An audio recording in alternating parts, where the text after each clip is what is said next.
Bonjour et bienvenue à la suite de notre vidéo. Alors, au niveau de la première vidéo du module entreprise et son environnement, on a traité qu'est-ce qu'une entreprise, on a traité l'approche traditionnelle, l'approche systématique plutôt. Maintenant, on va traiter les caractéristiques du système de l'entreprise. Alors, le système de l'entreprise est un système vivant, est un système ouvert, est un système finalisé, est un système coordonné, est un système hiérarchique. Système vivant, c'est-à-dire que l'entreprise, elle est comme l'humain, c'est-à-dire elle a des phases de vie telles que la naissance, la croissance, la maturité et le déclin.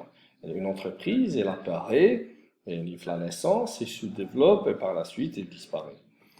Tel que le cas de Nokia maintenant, elle est en disparition, l'entreprise Yahoo, elle est en cours de disparition, et plusieurs entreprises, elles ont déjà disparu. L'entreprise est un système ouvert, c'est-à-dire elle est ouverte sur son environnement local et son environnement international. Et il entretient des échanges avec son environnement local, c'est-à-dire avec les ménages, avec les institutions financières, avec l'État, et bien sûr avec le monde international, c'est-à-dire dans le cadre de l'exportation et l'importation. L'entreprise est un système finalisé, c'est-à-dire elle a des finalités, elle a des objectifs sans fin, tels que des objectifs économiques, taux de croissance, réduction du taux de chômage, le développement de l'économie nationale, la réalisation de la valeur ajoutée, objectif humain, ou bien finalité humaine, c'est la réduction du chômage, c'est le développement du niveau de vie du personnel, c'est la création de l'ambiance au milieu du travail, pour la finalité sociale, c'est développer l'entourage à travers la protection de l'environnement, à travers l'implantation des arbres et l'équipement des espaces de jeu pour les enfants. L'entreprise est un système coordonné, ça veut dire il travaille d'une façon coordonnée, organisée.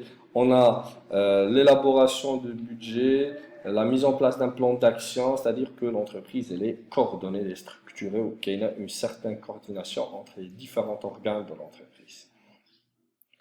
Le système hiérarchique, c'est-à-dire que on a un patron, on a des employés, c'est-à-dire on a de l'exécution, de la direction, du contrôle, etc., etc. C'est-à-dire qu'il y a une hiérarchie qui est ou bien l'entreprise. Maintenant, on va voir les finalités de l'entreprise qu'on a traitées tout à l'heure, mais on va les traiter d'une façon un petit peu approfondie. Les finalités de l'entreprise sont en nombre de 3, économique, humaine, sociale, ou bien économique, sociale et sociétale. Économique, c'est le fait d'être le leader sur le marché. C'est produire des biens et des services de qualité, assurer la pérennité de l'entreprise, assurer une certaine croissance de l'entreprise, développer son chiffre d'affaires, réaliser une valeur ajoutée croissante. Quand on parle de finalité humaine, telles que le développement des conditions de travail, motiver le personnel,